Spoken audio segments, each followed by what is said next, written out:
ተመልካቾች እንደምን ዋላችሁ። ከአሚኮ የቀን ስፖርታዊ ዜናዎቻችን ቀጥለው ይቀርባሉ። የኢትዮጵያ ፕሪሚየር ሊግ የወንዶች ዜናን አስቀድማለሁ፣ አብራችሁን ቆዩ። በ28ኛ ሳምንት የኢትዮጵያ ፕሪሚየር ሊግ ዛሬ አንድ ጨዋታ ይካሄዳል። የሊጉ መሪ ኢትዮጵያ መድን ከባህር ዳር ከነማ የሚያደርጉት ጨዋታ ይጠበቃል። ኢትዮጵያ መድን ሊጉን በ54 ነጥብ እየመራ ነው። ባህር ዳር ከነማ በበኩሉ በ43 ነጥብ ሶስተኛ ደረጃ ላይ ይገኛል። የጣና ሞገዶቹ ከዋንጫ ፉክክሩ ላለመራቅና የነጥብ ልዩነቱን ከ11 ወደ 8 ዝቅ ለማድረግም ይጫወታሉ። መድን በበኩሉ መሪነቱን ለማጠናከር ጨዋታውን ያከናውናል። ጨዋታው 10 ሰዓት ላይ የሚከናወን ይሆናል።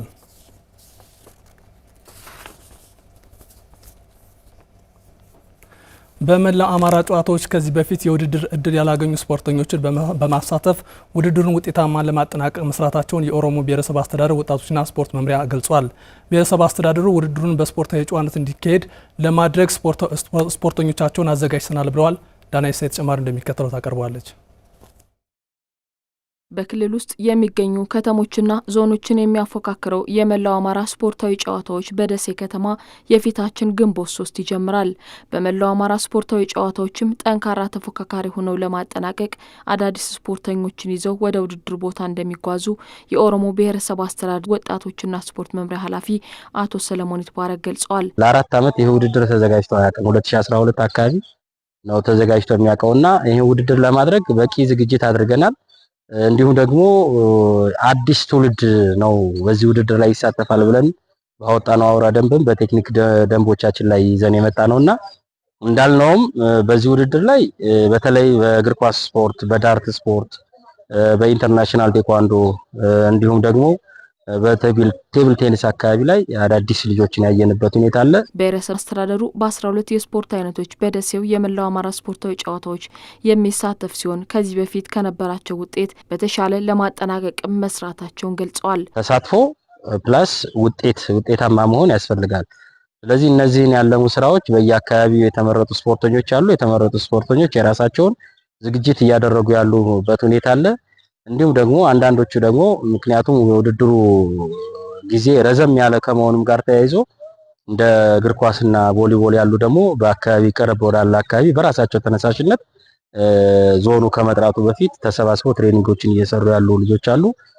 ዞሮ እኛ በሚፈለገው ደረጃ ተሳትፎ አድርገን ከተሳትፎን በላይ ደግሞ ዞኑ በላቀ ደረጃ ውጤት ማስመዝገብ አለበት ብለን አምነን ስራዎችን እየሰራን ዝግጅት እያደረግን ነው ማለት ነው። ደሴ ከተማ ላይ በሚከናወነው የ9ኛው የመላው አማራ ስፖርታዊ ጨዋታዎች ላይም በስፖርታዊ ጨዋነት ዞናቸው እንዲያጠናቅቅም ቅድመ ዝግጅት ስራዎችን መስራታቸውን የመምሪያ ኃላፊው ሰለሞን ይትባረክ ገልጸዋል። ትልቁን ድርሻ ሊወስድ የሚገባውም ደግሞ ዲሲፕሊን ወይም ደግሞ ስፖርታዊ ጨዋነት የምንለው ነው። ስፖርታዊ ጨዋነት ላይ ውድድሩ ከመደረጉ 3 ወር በፊት ሰፊ ስራ ሰርተናል። በእያንዳንዱ ወረዳ ላይ ምን መሆን እንዳለበት የዕለት የተለያዩ ቴክኖሎጂን እየተጠቀምን በጣም ጠንካራ የሆነ የዲሲፕሊን ስራ በዲሲፕሊን መመራት እንዳለበት ስራዎችን ስንሰራ ከርመናል። 9ኛው የመላው አማራ ስፖርታዊ ጨዋታዎች በ20 ስፖርት አይነቶች ከግንቦት 3 እስከ 14 ደሴ ከተማ ላይ ይካሄዳል። ህብረተሰቡ ስፖርታዊ እንቅስቃሴዎችን ባህሉ በማድረግ ራሱን ተላላፊ ካልሆኑ በሽታዎች እንዲጠብቅ በትኩረት እየሰራ መሆኑን የወሎ ዩኒቨርሲቲ ሕክምና ጤና ሳይንስ ኮሌጅ አስታወቀ። የኮሌጁ ተማሪዎች ስፖርታዊ እንቅስቃሴዎች በመጀመራቸው ጤናቸውን እየተሻሻለ መምጣቱን ለአሚኮ ተናግሯል። አሊመር ተጨማሪውን እንደሚከተለው አድርሶናል።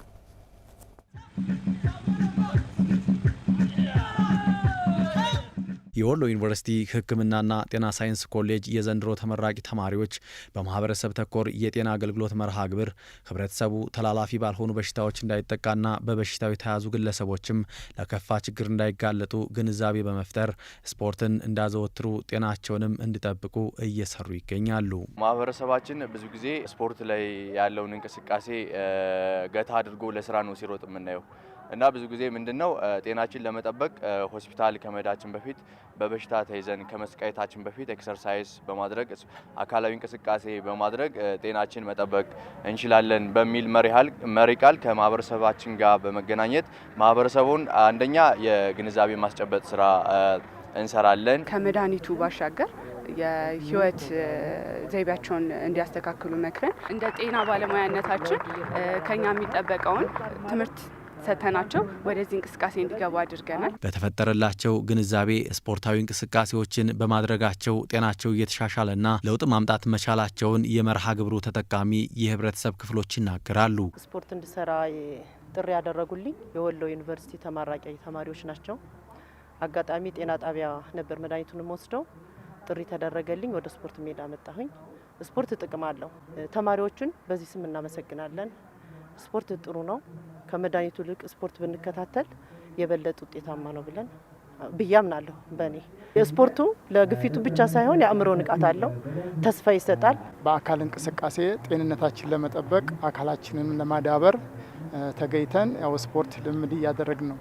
ይሄ ስፖርት ማለት እንግዲህ ለብዙ ነገሮች ጠቃሚ ነው። ስኳር አለብህ ነው የተባልኩት፣ ያው እየተከታተልኩ ነው። በስፖርትም ውጤቱም ደህና ነው። የሙያው ልምድ ያላቸው ሰዎች ጋር እነሱ ጋር በመስራቴ በጣም ደስተኛ ነኝ፣ እድለኛ ነኝ። ይሄን ስፖርት ከጀመርኩ 4 ወር አካባቢ ይሆነኛል። በዋናነት የጀመርኩት ግፊት ስለምታመም የግፊት ተጠቂ ስለነበርኩኝ ያንን ለማስተካከል ነው። እናም በእነዚህ ወራት ውስጥ ኪሎ ቀንሻለሁ። ግፊቴ ግን አሁን ባለው ሁኔታ የተስተካከለ ነው። ዩኒቨርሲቲው ትኩረት ሰጥቶታል። የጤና አካላቱ ለዚህ ለማይተላለፍ በሽታ ትኩረት ሰጥቶት ህብረተሰቡን ማዳን እንዳለበት እየሰራ ያለ ይመስለኛል እና የዛሬው ጅምር ጥሩ ነው። የወሎ ዩኒቨርሲቲ ሕክምናና ጤና ሳይንስ ኮሌጅ ተመራቂ ተማሪዎች የፈጠሩት ግንዛቤ አበረታች ውጤት እየታየበት መሆኑን ነው አሰልጣኝ ናትናኤል ሀብታሙ የተናገረው። ስኳር ግፊት ያለባቸው ወደ ኮንስታንት የሆነ የጤና ሁኔታ ላይ እንዲመለሱ አድርገናል። ነገር ደግሞ የወሎ ዩኒቨርሲቲ የጤና ተመራቂዎች አብረውን ተቀላቅለው እኛ ጋር እየሰሩ ይገኛሉ። በዚሁም ቀጣይነት እንዳለውና ለሰው የጤና ምክራቸውን እየመከሩ የሙያ ልምዳቸውን እያካፈሉ ከጤና አንጻር እኛ ጋርም አካላዊ እንቅስቃሴ እያደረጉ ቀጣይነት ያለው የጤናቸውን እየጠበቁ ይሰራሉ ማለት ነው። ህብረተሰቡ ስፖርትን ባህሉ አድርጎ አዘውትሮ እንዲሰራ ለማስቻልና ቀጣይነቱን ለማረጋገጥ ከባለድርሻ አካላት ጋር በቅንጅት እንደሚሰሩ በወሎ ዩኒቨርሲቲ የሕክምናና ጤና ሳይንስ ኮሌጅ ምክትል ዲን ዶክተር መለሰ ሸንቁጥ ገልጸዋል። ተማሪዎቻችን ባለፉት 4 ሳምንታት የሰሩት ስራ ማህበረሰቡ ውስጥ ቤት ለቤት የሆነ የጤና ምርመራ በማካሄድ ስኳር፣ የደም ግፊት ያለባቸውን የማህበረሰብ ክፍሎች ለዩ። እነሱን ደግሞ አንዱ የህክምና ኢንተርቬንሽን ወይም ደግሞ የህክምና አይነት የአካል ብቃት እንቅስቃሴ ማድረግ ነው። ከከተማ አስተዳደሩ ጋር በመገናኘት ቀጣይነት ያለው ለውጥ የሚያመጣ የአካል ብቃት እንቅስቃሴ እንዲያደርጉ ከዚህ አካባቢ ቧንቧ አደባባይ አካባቢ ከሚያሰለጥኑ አሰልጣኞች ጋር በመቀናጀት የተፈጠረ የስፖርት የአካል ብቃት እንቅስቃሴ ነውና በሽታዎቹን ለመከላከል ወሳኝ መፍትሄ ይሆናል ብለን ያሰብነውና ቀጣይነት ይኖረዋል ብለን ያሰብነው የመፍትሄ ሀሳብ ነው ማለት ነው። ቡና እንደምንጠጣው ዶሮ እንደምንበላው ስፖርት አንዱ ባህላችን ሊሆን ይገባል።